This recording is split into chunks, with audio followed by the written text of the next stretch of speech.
Salut à tous, on se retrouve pour l'épisode 3106 du Zap Image. On commence aujourd'hui en ce dimanche 3 novembre avec des anniversaires et on peut voir par exemple que Serginho Dest, l'ancien joueur du FC Barcelone, joueur maintenant du PSV, il fête aujourd'hui ses 24 ans. Ou par exemple le défenseur central de l'équipe du RB Leipzig, Willy Orban, il fête aujourd'hui ses 32 ans. Donc bon anniversaire à tous ces joueurs et également un grand coach, c'est Unai Emery, ancien coach par exemple de Arsenal, du PSG, maintenant c'est le coach d'Aston Villa où il fait du gros taf, il fête aujourd'hui c'est 53 ans.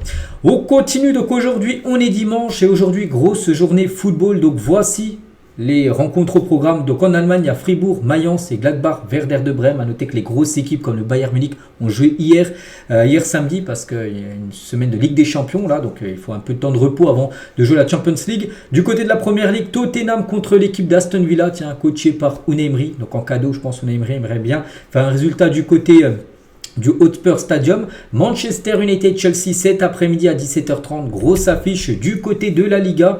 Atlético Madrid contre Las Palmas, le Barça reçoit l'Espagnol de Barcelone, c'est un derby à 16h15. Séville contre la Real Sociedad et Bilbao contre le Betis, belle journée du côté de l'Espagne. Du côté de l'Italie, gros match à 12h30. C'est vrai que l'horaire n'est pas fou, surtout pour une rencontre comme ça. Naples contre l'Atalanta Bergame, donc Naples premier et l'Atalanta troisième. Une grosse affiche. Torino-Fiorentina et l'AS Verona AS Roma et l'Inter Milan reçoit ce soir l'équipe de Venise. Et du côté de la Ligue 1, donc Toulouse-Reims à 15h, il y aura l'AG Auxerre contre Rennes, Le Havre-Montpellier et Nantes contre l'Olympique de Marseille qui va vouloir se racheter après le classique perdu la semaine dernière contre le PSG. Donc voici la grosse journée aujourd'hui dimanche dans les gros championnats européens. Et concernant ce match entre l'équipe nantaise et l'équipe de Marseille, donc officiel, les supporters de l'OM sont interdits de déplacement pour le match face à Nantes. Donc le match est classé, il y a des risques, donc du coup interdiction, il n'y aura pas de supporters marseillais ce soir du côté de la Beaujoire. Et la même chose pour la semaine prochaine, parce que la semaine prochaine gros match. Donc les supporters, il y a le derby entre Lyon et Saint-Etienne, ça sera Lyon tout d'abord. Les supporters de l'AS Saint-Etienne seront privés de déplacement pour le derby face à Lyon le 10 novembre prochain. Donc dans une semaine jour pour jour.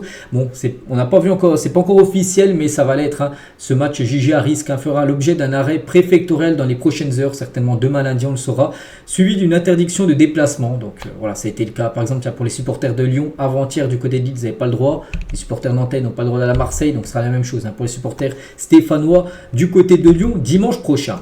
Et concernant la Ligue 1, vous savez que la Ligue 1 est diffusée sur DAZN. Tous les matchs sont sur DAZN. Il y a un match sur beIN, c'était le match hier entre le PSG et l'équipe de Lens. Et concernant DAZN et le nombre d'abonnés, ça va pas du tout. Donc DAZN toujours en dessous de ses objectifs. Donc depuis 3 semaines, le nombre d'abonnés de la chaîne n'a pas bougé et reste en dessous de 500 000 abonnés. Donc la même période, Amazon en comptait 1 700 000. C'est quand même énorme. Et même Mediapro qui avait totalement floppé aussi, ils étaient à 600 000 abonnés. Ils avaient quand même 100 000 abonnés de plus que DAZN qui a 500 000 abonnés. Donc plus de 150 000 personnes ont regardé la semaine dernière le classique sur Telegram. Un Telegram, c'est une application où vous pouvez, sur des sites un peu, des canaux, suivre les matchs de football. Donc voilà, c'est vrai que le nombre n'est pas du tout bon et ça sent pas bon pour DAZN qui continue à diffuser la Ligue 1. Je pense qu'à un moment ou l'autre, ils arrêteront. Puis du coup, la Ligue 1 devra trouver un nouveau diffuseur. Parce que là, vraiment, c'est le flop total, on peut dire, par rapport au nombre d'abonnés. Bref, on continue. On va parler de Bradley Barcola. Et pour Jean-François Vulliez, l'entraîneur de Barcola en jeune à Lyon, il sera capable d'atteindre une moyenne de 25 buts par saison dans le futur. Il a dit dans les 2 ans à venir, il peut atteindre les 25 buts par saison. Ses caractéristiques physiologiques vont encore se développer. Il va aller encore plus vite dans ses enchaînements de frappes par exemple. Ensuite, l'expérience avec des attaquants de haut niveau et celles accumulées en match vont lui servir. Donc donc il peut avoir cette régularité autour des 25 buts par saison marqués. Bradley Barcola. Donc ce serait quand même un sacré cap passé, on peut dire. Alors que dans les années d'avant, il marquait 3-4 buts par saison. Donc là, l'objectif, ça peut être 25 dans les 2 futures années. On va parler de Claudio Lotito. Donc c'est le patron, le président de la Lazio, sur Nuno Tavares, que j'ai parlé il y a quelques jours, qui a été encore passeur D. Donc je ne vendrai pas Nuno Tavares, pas même pour 70 millions d'euros. Donc 8 passes D en 8 matchs de Serie A, c'est une folie. Nuno Tavares, l'ancien joueur de l'Olympique de Marseille. Donc bon, après, ce qui dit qu'il ne vendrait pas pour 70. Si vraiment un club propose 70, il reçoit le contrat sur la table, là je pense qu'il le signerait quand même, le contrat bien sûr. Mais voilà, Nuno Tavares, les gars, c'est une grande satisfaction du côté de la Lazio. Steven Gerrard, coach de l'équipe de Al Ettifaq, donc une équipe saoudienne qui est quand même 10e du championnat saoudien, c'est pas fou. Hein. Il y a 18 équipes, sont 10e, donc voilà, c'est très moyen, on peut dire. Donc j'ai organisé notre planning en fonction des matchs de Liverpool. Les joueurs me comprennent maintenant et on s'entraîne à 21 ou 22 heures. Donc voilà, les entraînements du côté d'Al Ettifaq, c'est pas comme la plupart des clubs, soit c'est le matin, soit en après-midi. Eux, ils s'entraînent à 21, voire des fois 22 heures. Donc bon, je sais pas, ça porte ses fruits, hein, je pense pas, parce que voilà, quand on voit le classement 10e, c'est quand même, c'est quand même compliqué, on va dire, hein, son coaching hein, du côté du championnat saoudien. On va parler d'une grosse info, on apprend. D'après le média Mundo Deportivo, un média espagnol, hein, que le PSG est passé tout près de recruter Lamine Yamal lorsqu'il avait 15 ans, donc il a 17 ans, donc c'était il y a 2 ans en gros. Donc son agent de l'époque, Ivan de la Pena, qui était l'agent de Lamine Yamal, avait reçu une offre conséquente de la part du club parisien. Donc le PSG avait fait une offre XXL, donc le PSG aurait fait aussi une offre, les derniers, de 250 millions d'euros. Hein. C'est même Laporta, le président du Barça, qui l'avait dit en interview, que ça a été refusé bien sûr par le Barça, mais là on parle de l'été dernier. Mais là sur cette info, on parle il y a 2 ans, quand il avait 15 ans. Donc le PSG a fait aussi une offre XXL. Hein. Donc Xavi a alors pris les choses en main et a tout fait pour convaincre le prodige de la Masia de ne pas quitter le Barça. L'ancien coach des Catalans lui a promis de le faire débuter en équipe première dès qu'il en aura l'occasion. Et la promesse a été tenue puisqu'il a fait sa première apparition face au Real Betis le 29 avril 2023. La suite appartient à l'histoire. On peut voir voilà que c'est Xavi les gars, hein. Le Barça on peut dire peut remercier Xavi qui a tout fait pour convaincre la pépite de rester au club parce qu'il était très intéressé lui pour rejoindre le PSG parce que voilà, niveau salaire il a pu toucher le jackpot, mais voilà, c'est Xavi qui a dit vas-y je vais le faire jouer en équipe première, puis il l'a fait jouer, puis maintenant on sait l'importance qu'il a maintenant à Barcelone, mais voilà, on peut voir que le PSG a failli avoir Lamine Yamal. Et tiens, toujours avec Lamine Yamal, prend la parole sur les insultes racistes dont il a fait l'objet lors du dernier Classico, c'était la semaine dernière. Hein. Donc il a dit en fin de compte, celui qui est sur le terrain c'est moi et celui qui célèbre le but c'est aussi moi. Si les fans à l'extérieur vous disent 4 stupidités, vous ne devez pas vous en soucier, c'est l'inverse. Hein. Si on vous dit cela, c'est que vous vous débrouillez très bien. Voilà, en gros lui, parce qu'il a reçu des insultes racistes quand il avait marqué un but hein, du côté du Bernabeu la semaine dernière, mais il a dit voilà, s'il dit ces insultes là c'est que vous vous débrouillez très bien. En gros c'est que ils sont dégoûtés, voilà, les supporters, enfin quelques supporters, on n'appelle même pas ça des supporters, mais quelques personnes du Real lui ont dit ça parce qu'en gros ils étaient deg parce que Lamine Yamal faisait mal au Real Madrid en marquant bien sûr un but au Bernabeu. Donc voilà ce qu'il y a à dire sur Lamine, hein, mais surtout grosse info qu'il a failli rejoindre le PSG, ça aurait été totalement fou. Bref, le Real Madrid a 2 pistes favorites pour le poste de latéral droit, Trent Alexander-Arnold qui est en fin de contrat, n'oubliez pas, en fin de saison, et si c'est pas lui, le plan B serait Pedro Porro, défenseur droit espagnol de l'équipe de Tottenham. 2 éducateurs U11 de l'US Colomiers, club de National 3 dans la banlieue de Toulouse, ont subi des incendies criminels et bizarrement, seulement en 1 heure d'intervalle, la maison d'un éducateur a été complètement ravagée par les flammes. Il s'agirait probablement d'un parent de jeune joueur agacé contre les coachs, peut-être que son fils ne joue pas et du coup il s'en est pris comme aux éducateurs d'une équipe U11, hein, c'est fou. Donc il a brûlé, soi-disant le parent là, de ce jeune joueur agacé, il aurait brûlé l'appartement de cet éducateur, hein, c'est complètement fou. Énorme soutien bien sûr aux éducateurs et au club, hein, parce qu'il y a beaucoup de parents, ils lancent le projet Mbappé, ils aimeraient que leur fils soit footballeur professionnel et gagne beaucoup d'argent, tout ça. Et voilà, pas tout le monde va devenir un Kylian Mbappé, hein. Vous savez que c'est très compliqué. Et il y en a bien sûr des parents qui disjonctent totalement et qui font ça. Donc grosse force bien sûr aux éducateurs de ce club. Pablo Longoria et Jean-Pierre Caillot sont nommés vice-présidents de la LFP. Voilà, c'est Vincent Labrune, hein, bien sûr le président numéro 1, mais le vice-président, on va dire bras droit. Donc c'est le président de Marseille et le président Caillot, c'est le président de Reims. Voilà, donc petite info concernant ces deux-là. On va parler de Jürgen Klopp et après avoir récemment pris des parts dans le Paris FC, Red Bull cherchera à investir en Serie A. Des contacts auraient même eu lieu avec l'équipe du Torino. Le groupe autrichien détient déjà des parts à Leipzig, Salzbourg, New York, Brancassa, Paulista et Paris, hein, Paris FC. Pourquoi je parle de Klopp? Parce que Klopp c'est le directeur général, hein, de cette équipe, du groupe Red Bull on peut dire, et ils aimeraient maintenant acheter peut-être une équipe en Italie, l'équipe du Torino. Voilà, donc ils essaient d'acheter plusieurs clubs, hein, ce groupe Red Bull. Quand Karim Benzema affiche un hater raciste en story Instagram, voilà ce qu'il a pu mettre sur sa dernière story, Karim Benzema, ce Jean-Louis Labibi qui l'insulte, hein, on peut lire, je ne vais pas lire l'insulte, mais on peut lire ce qu'il a mis, donc il a mis sacré Labibi, mais bon, il l'a affiché tout simplement sur ses réseaux sociaux, grosse force à Karim. Anthony a été informé qu'il pouvait quitter Manchester United cet hiver. L'Ajax fait partie des clubs intéressés. L'Ajax, son ancien club, n'oublie pas que l'Ajax l'avait vendu 95 millions d'euros à Manchester United. Et c'est vrai qu'à Manchester, on sent que on sent pas, c'est compliqué quand même son aventure. Et il pourrait déjà partir dès janvier prochain. En plus, avec le nouveau coach là, qui va arriver, Ruben Amorim, pas sûr qu'il rentre dans les plans. Anthony. Le Bayern Munich pourrait être tenté de prêter Mathys Tel dès cet hiver. Le joueur voudrait cependant s'imposer au club. Le problème, c'est qu'il est en concurrence avec Harry Kane. Et voilà, c'est compliqué de grappiller du temps de jeu. C'est pour ça que le Bayern lui conseille en gros de partir en prêt lors de la deuxième partie de saison. Marco Materazzi confirme ce qu'il a dit à Zidane en 2006. Souvenez-vous, c'était la finale de la Coupe du Monde. Je me souviens, la France avait perdu malheureusement en finale au tir au but contre l'Italie, mais Zidane avait fait ce coup de boule en plein torse de Materazzi.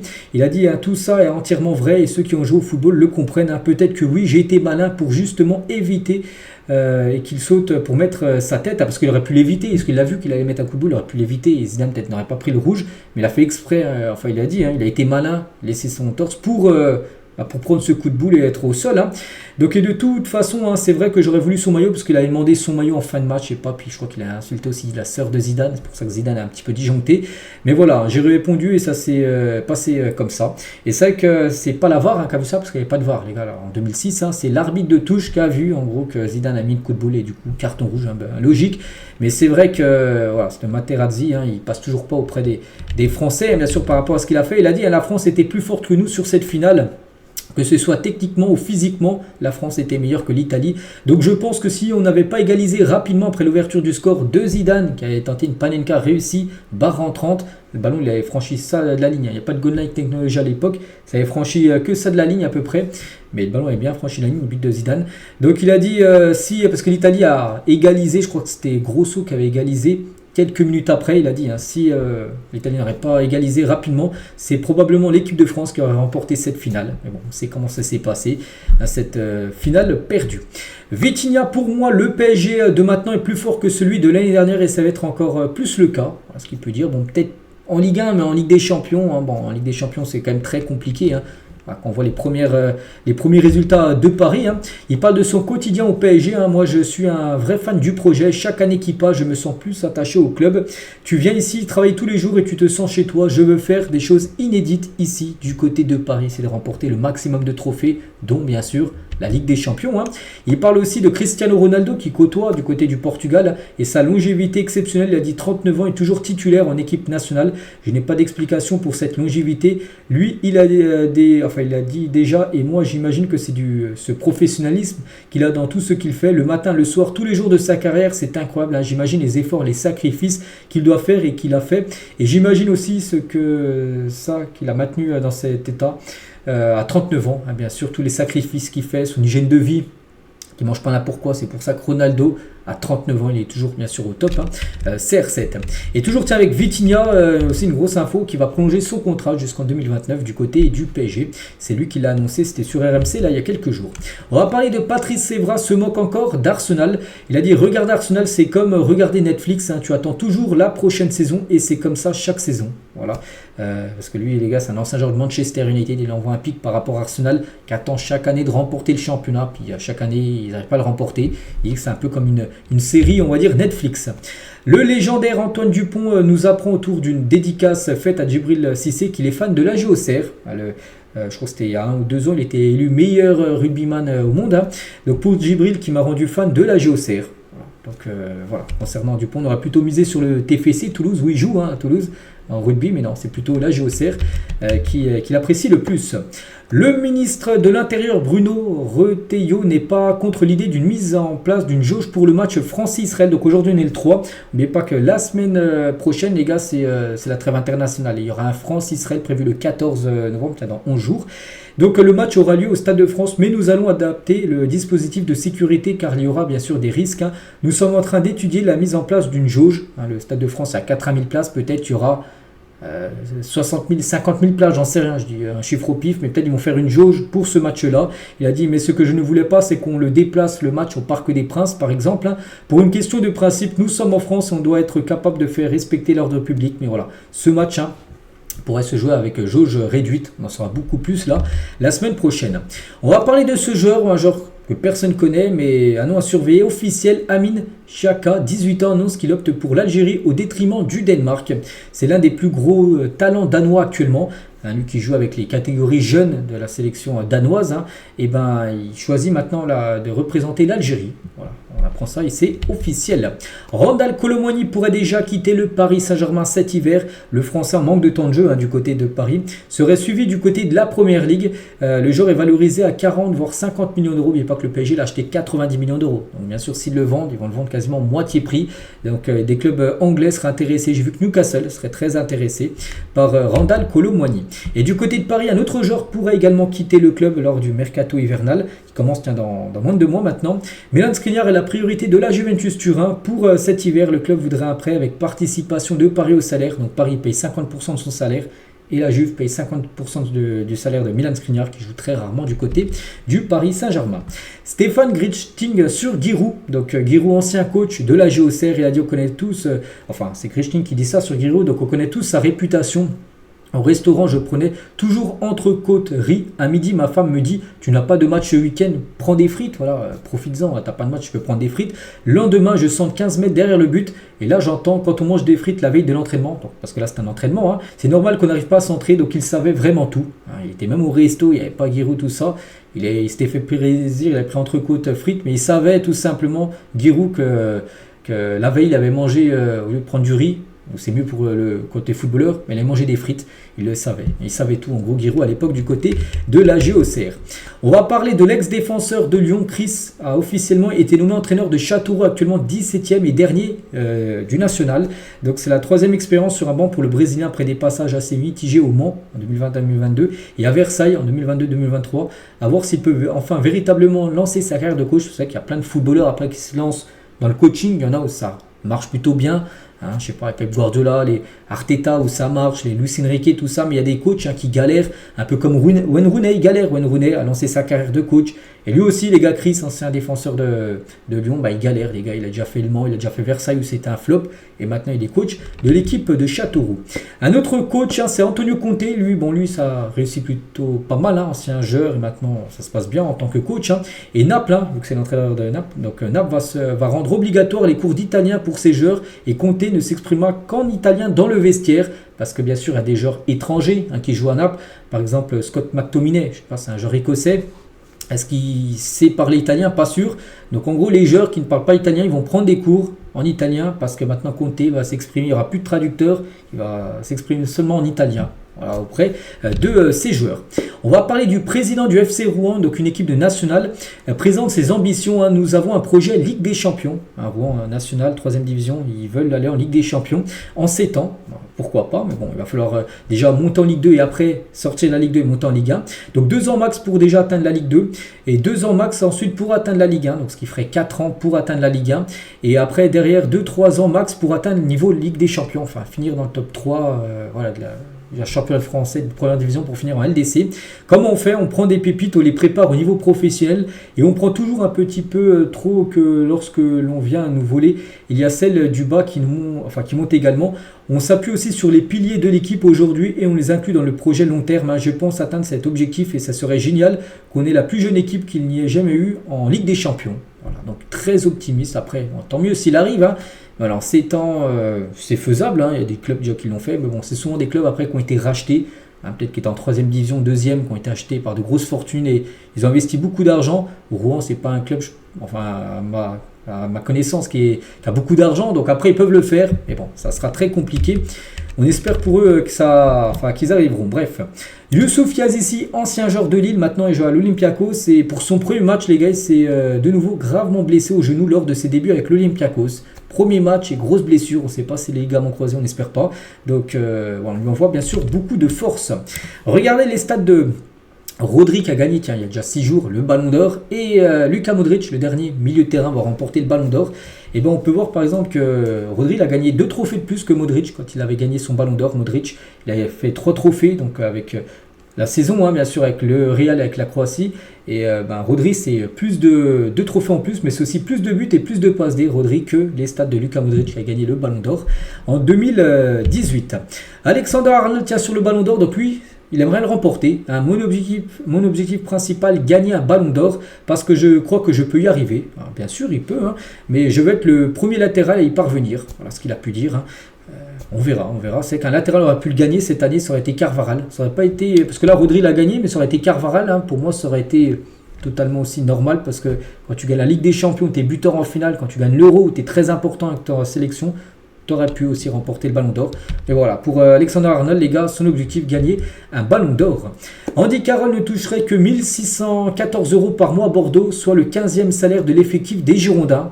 Voilà, c'est même pas le plus gros salaire à Bordeaux, alors que c'est quand même le joueur le plus connu à Bordeaux. Hein. À cela viendrait s'ajouter une prime de 2000 € une fois le cap des 10 buts ou 10 passes D atteint, puis la somme similaire à chaque palier de 5. Donc après, s'il atteint la barre des 15 buts, il retouchera 2000 € de prime. Après, s'il atteint la barre des 20 buts, 2000 €, hein, vous avez compris, hein, c'est des primes. Hein.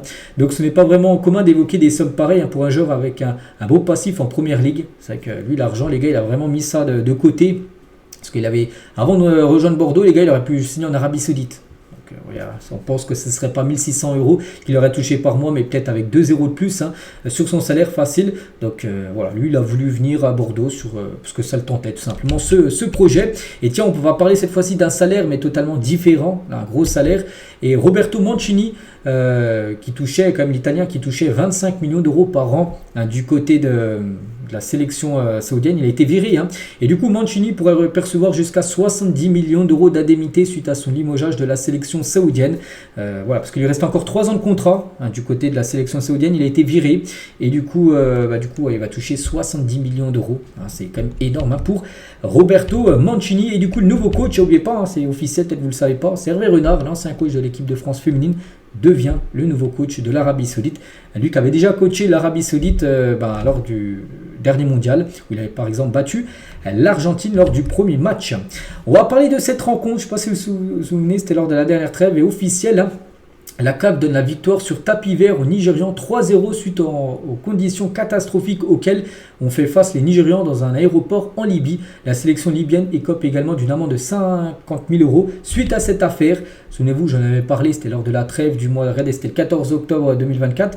Donc la sélection du Nigeria a été bloquée 16 heures à l'aéroport en Libye sans nourriture ni boisson. Le match entre les deux pays ne se jouera pas en raison du traitement infligé aux joueurs.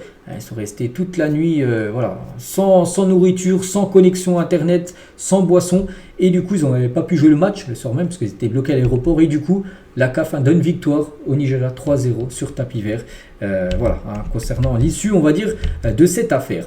Et toujours, sur le continent africain, on va parler du Sénégal et on les félicite parce qu'ils ont remporté il y a quelques jours la CAN de beach soccer pour la 8e fois de leur histoire et la 5e fois consécutive. Voilà, donc beach soccer, c'est football sur sable. Hein. Donc déjà la 8e fois qu'ils remportent, bien sûr, ce trophée comme la 5e CAN remportée pour eux. On va parler de Moiskin. Hein. Donc nous travaillons sur un disque en commun avec Raphaël Leao. Donc voilà, Moiskin et Leao vont sortir un disque, un single, un album, j'en sais rien, parce qu'ils sont des très bons footballeurs. L'un joue à l'AC Milan, l'autre à la Fiorentina, mais ils vont essayer de sortir un son. Et aussi, un autre joueur, s'est lancé aussi dans la musique, il est aussi footballeur, c'est un joueur de Fulham, Alex Iwobi, qui joue à Fulham, a sorti également une chanson. Et on finit aujourd'hui les gars avec les meilleurs joueurs en Liga au 21e siècle. Donc voici ce classement fait par le journal Goal. Donc le meilleur joueur en Liga c'est Léo Messi. Après il y a Cristiano Ronaldo, il y a Zidane. Donc depuis le 21e siècle, c'est depuis l'année 2001. Donc depuis les 24 dernières années. Donc voici ce classement. Donc quelques Français, donc Zidane. On peut voir également Antoine Griezmann. On peut voir que des légendes bien sûr du côté de la Liga. Donc voilà les gars ce qu'il y a à dire aujourd'hui. J'espère que ça vous a plu. On se retrouve demain bien sûr. Demain lundi on parlera de tout ce qui s'est passé comme on le fait chaque lundi sur les gros championnats en Europe et même les autres championnats un peu partout dans le monde. Allez, bonne journée à vous, bonne fin de week-end et à demain.